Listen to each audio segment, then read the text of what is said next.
Queridos, nós vamos passar a meditação desta noite. Peço que os irmãos abram mais uma vez em Zacarias, capítulo de número 9. Eu vou ler do verso 1 ao verso 10.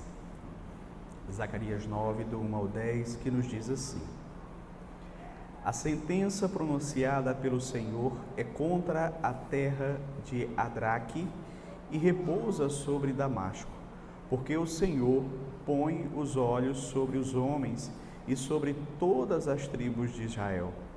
Também repousa sobre Amate, que confina com ele, sobre Tiro e Sidom, cuja sabedoria é grande.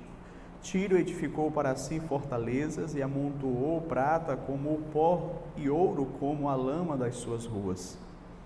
Eis que o Senhor a despojará e precipitará no mar a sua força, e ela será consumida pelo fogo. Asquelon o verá e temerá, também Gaza, e terá grande dor, igualmente Ecrom, porque a sua esperança será iludida. O rei de Gaza perecerá, e Asquelon não será habitada.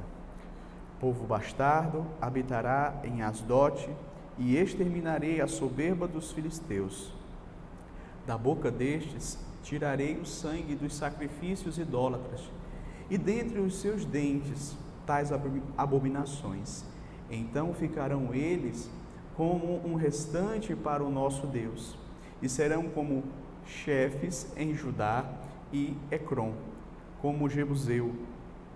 Acampar-me-ei ao redor da minha casa para defendê-la contra forças militantes, para que ninguém passe nem volte, que não passe mais sobre eles o opressor, porque agora vejo isso com os meus olhos. Alegre-te muito, ó filha de Sião, exulta, ó filha de Jerusalém. Eis aí te vem o teu rei, justo e salvador, humilde, montado em um jumento, num jumentinho, cria de jumenta.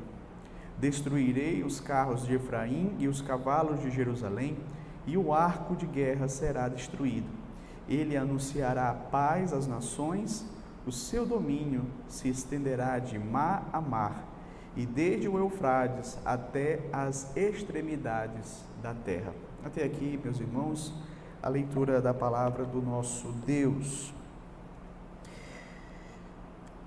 Queridos, o capítulo 9 de Zacarias apresenta duas características do nosso Deus que podem parecer aos nossos olhos contraditórias. Deus se apresenta aqui como sendo o Deus de guerra e o Deus da paz. Eu sei que em nossos dias muitas pessoas têm uma visão distorcida a respeito de Deus, porque elas preferem ressaltar alguns atributos de Deus em detrimento de outros. Entretanto, se nós quisermos ter uma compreensão precisa de quem é o Deus Todo-Poderoso, nós precisamos deixar de lado os nossos preconceitos e, de fato, buscarmos conhecer a revelação que Ele mesmo nos deu em Sua Palavra. A Escritura nos ensina como Deus verdadeiramente é, e não como nós gostaríamos que Ele fosse. Aqui o capítulo 9 de Zacarias inicia uma nova sessão deste livro. Nós vamos perceber que até agora a profecia de Zacarias anunciava acontecimentos que haveriam de se cumprir em curto prazo. Nós vamos ver aqui profecias relacionadas à reconstrução da cidade, também e principalmente a reconstrução do templo em Jerusalém. E, a bem da verdade, queridos, essas profecias, elas apontavam para algo maior. Contudo, em alguma medida, elas tinham um cumprimento a curto prazo. Agora Zacarias, ele vai então se concentrar em anunciar coisas que vão acontecer séculos à frente. ele vai agora trazer profecias que estão bem para além do seu tempo, que falam a respeito do juízo de Deus, que falam a respeito do reino messiânico. Então eu quero destacar, queridos, aqui nesse texto, esses dois aspectos do nosso Deus. Ele é um Deus guerreiro e ele é um Deus pacificador. Primeiro vejamos que ele é um Deus guerreiro. Aqui no início do capítulo 9, no verso de número 1 até o verso de número 8, Deus ele vai ser retratado como aquele que guerreia contra as nações pagãs, contra os homens ímpios, contra os inimigos do seu povo. O texto mostra que Deus é como que um guerreiro vindo, não é, e destruindo os inimigos de Israel que ficavam ao seu redor, que ficavam ali, eram os vizinhos de Israel. Zacarias, então, ele vai começar aqui no verso 1, dizendo que aquela era uma palavra de sentença da parte do Senhor. Ou seja, Deus estava trazendo uma palavra de juízo contra os inimigos do seu povo. As duas primeiras cidades que são mencionadas, Adraque e Damasco, eram cidades que ficavam ao norte de Israel, ambas inimigas do povo de Deus. E Deus então estava decidido a exercer juízo sobre tais cidades. E ele fará isso porque, como diz o verso 10, Deus vê todas as coisas. Deus, ele enxerga todas as coisas e ele não é indiferente do mal. O verso 1 também vai mencionar isso claramente. Todas as coisas estão diante dos seus olhos e, por conta disso, aquelas cidades não ficariam impunes pelo mal praticado. No verso 2, ele vai mencionar Amate, uma cidade que também se opôs a Israel, ficava nos limites de Canaã. Em seguida, ele menciona Tiro e Sidom, cidades da Fenícia. Eram cidades que se orgulhavam pela sua sabedoria, porém, aquela sabedoria que elas tinham não iria impedi-la de que receber o juízo da parte de Deus. Muitas vezes os homens, eles têm essa impressão de que a sua sabedoria vai livrá-los do juízo de Deus, mas isso não vai acontecer. No verso 3, é dito que Tiro edificou para si fortalezas. Tiro era uma cidade também muito rica, porém, mesmo sendo fortificada, mesmo sendo uma cidade rica por conta do comércio marítimo que havia ali, isso também não ia impedir de Tiro ter que lidar com o castigo vindo da parte do Senhor Deus. Tanto é que o texto vai dizer aqui no verso 3 que Deus vai despojá-la e Deus vai lançá-la ao mar. No verso 5 é dito que Asquelon o verá e temerá. Agora, o juízo de Deus é exercido mais ao sul de Israel. O povo que é mencionado aqui, Asquelon, ao ver Deus castigando as outras nações, o texto diz, eles verão e eles temerão. Também é dito que a cidade de Asquelon não mais será habitada, ou seja, o juízo também vai chegar até ela. Nesse mesmo versículo aqui do verso 5, é mencionado Gaza. É dito que ela vai ter grande dor e que seu rei há de perecer. Entretanto, em meio a tantos relatos do juízo de Deus castigando essas nações inimigas do seu povo, nós vamos também ver a manifestação da misericórdia do Senhor Deus aqui no verso de número 6, quando é dito que o Senhor vai exterminar a soberba dos filisteus. Os irmãos lembram que os filisteus durante um bom tempo foram os piores inimigos de Israel. Nós lemos em Juízes e também em outros livros, o povo de Israel guerreando com os filisteus. Saul guerreou, Davi guerreou. Porém, no verso de número 7, o Senhor vai retirar da boca deles os sacrifícios idólatras. É o que é dito aqui. Ou seja, Deus vai fazer com que eles sejam retirados daquela idolatria, e o texto vai dizer ainda no verso 7 que eles serão parte do povo de Deus. Eles serão, como o texto diz aqui, como os jebuseus. Quem eram os jebuseus? Foi um povo que em séculos antes eles foram incorporados ao povo de Israel. E veja que coisa extraordinária, meus queridos, em meio a uma sentença de juízo, Deus manifesta a sua misericórdia. E como Ele faz isso? Transformando inimigos em amigos, rebeldes em parte do seu povo. Aqui, queridos, nós já podemos retirar algumas lições. Dentre elas, ninguém pode conter o nosso Deus. Nosso Deus, ele é descrito aqui como um Deus que é vitorioso. O seu reino é o único que há de subsistir. Ele vem e a vitória dele é certa. E nele nós somos mais do que vencedores, é o que diz a sua palavra. Também podemos aprender aqui que Deus é capaz de transformar inimigos em amigos, não é? Rebeldes em parte do seu povo.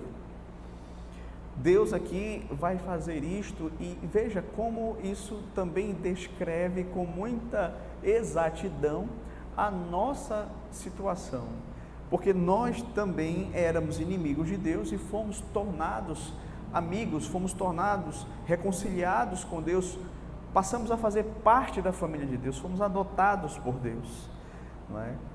Terceiro, aprendemos também que o juízo de Deus, ele é certo. Por quê? Porque Deus vê tudo que acontece. Deus, ele é justo, meus queridos, e isso significa que Deus não pode ter o inocente, o culpado por inocente. Logo, no devido tempo, o Senhor há de manifestar a sua ira contra os ímpios. Eu sei que essa ideia de um Deus irado, esse Deus que pune pecadores, que pune pecados, isso não é uma visão de Deus que muitos gostam, que agrada a muitos, mas é o que é dito na sua palavra. Deus vai mostrar claramente aqui que Ele vai exercer o seu juízo.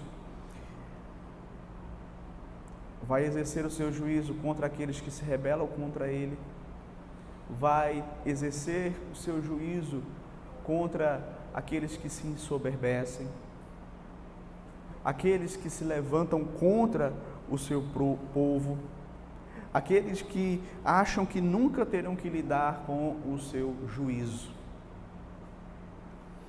Mas a segunda parte do texto, ela vai tratar de Deus como o pacificador. Veja, Israel estava ouvindo a respeito do juízo de Deus contra os seus vizinhos. E muito provavelmente eles estavam pensando, né, o que é que Deus vai fazer conosco? Qual será a palavra de Deus para nós?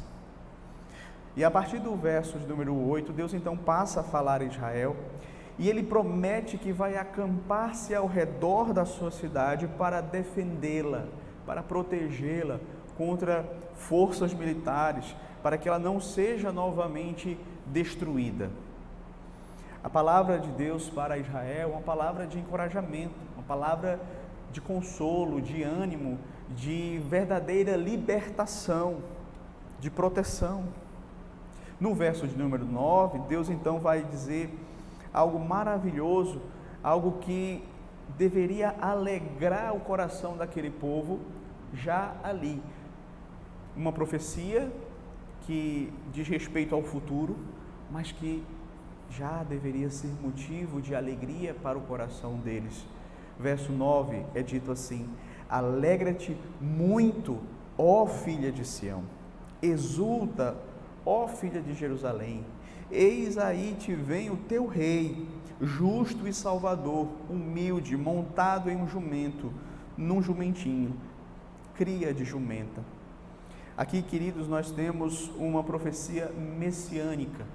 Esta profecia, ela se cumpriu lá em Mateus capítulo 21, do verso 4 ao verso 5, quando, por ocasião da entrada triunfal de Jesus Cristo em Jerusalém. E aqui o povo de Jerusalém, ao ouvir essa profecia, deveria se alegrar, deveria exultar, porque Deus estava ali prometendo enviar o seu grande rei, aquele que seria o Messias. E este rei, ele tem algumas características que o texto vai descrever. Seria um rei justo. E como nós sabemos, Cristo se tornou justo pelos seus próprios méritos.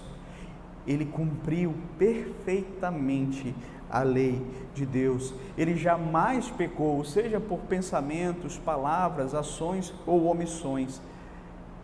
Ele alcançou uma justiça perfeita. Também é dito aqui que ele seria o Salvador.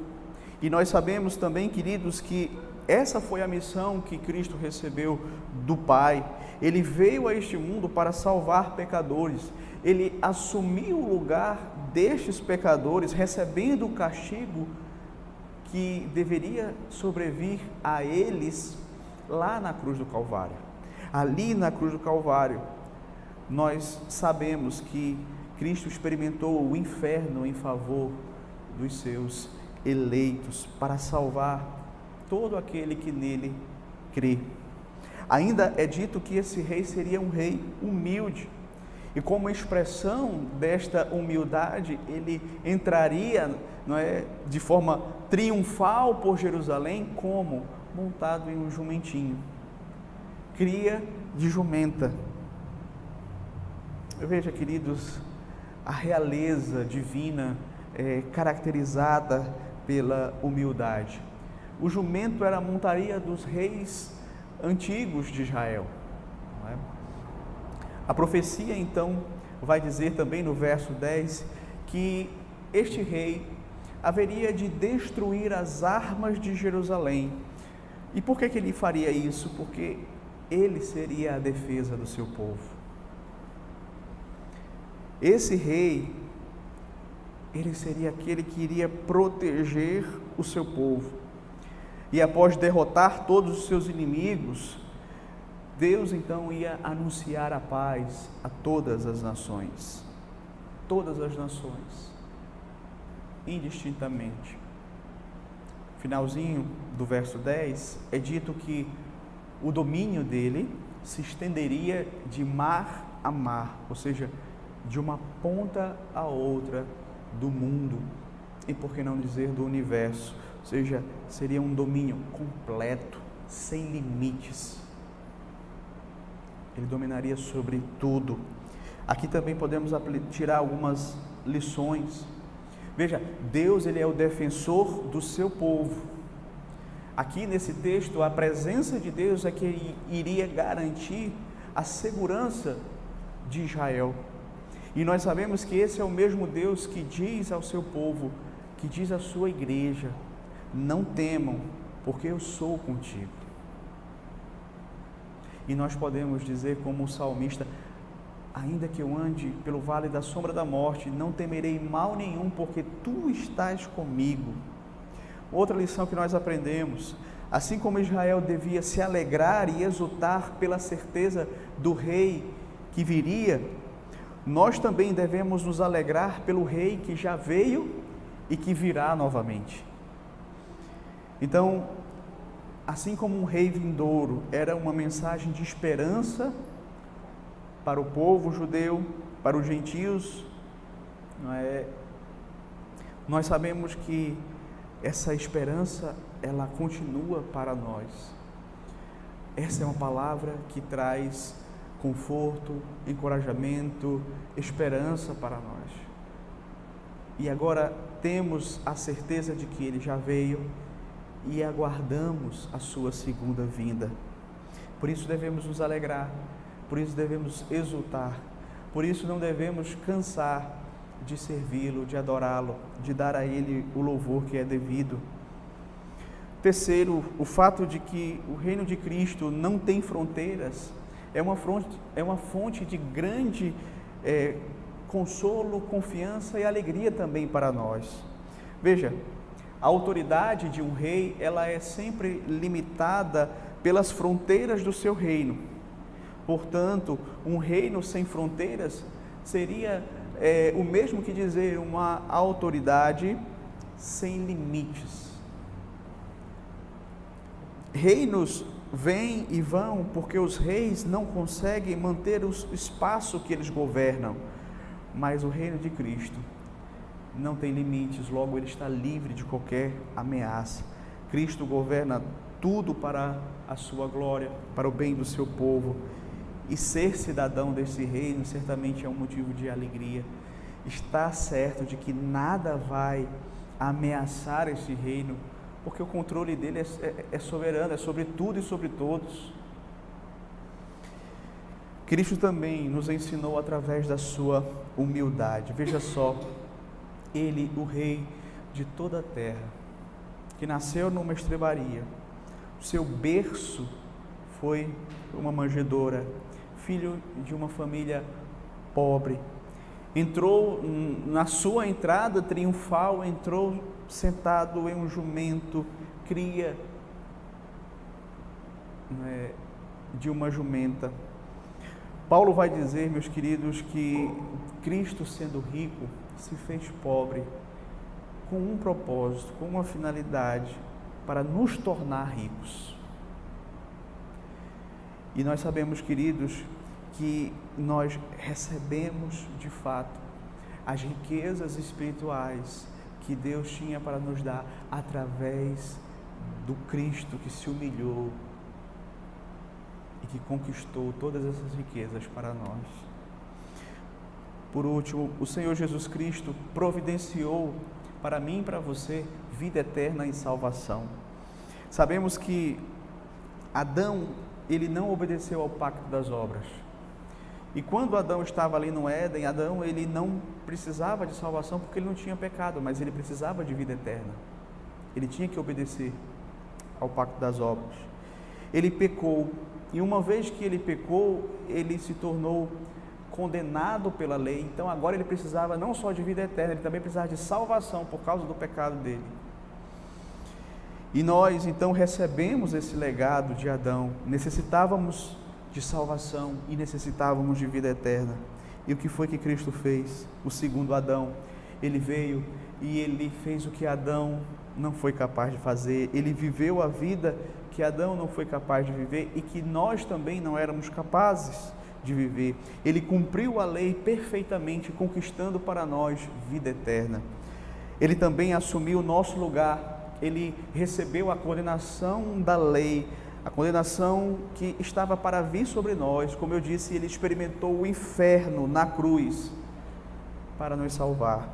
E assim, queridos, nós temos ali Deus, através de Cristo, sendo justo e justificador daquele que tem fé em Jesus, Deus estabelecendo a paz conosco. Por isso que Paulo vai dizer: justificados, pois, mediante a fé, temos paz com Deus.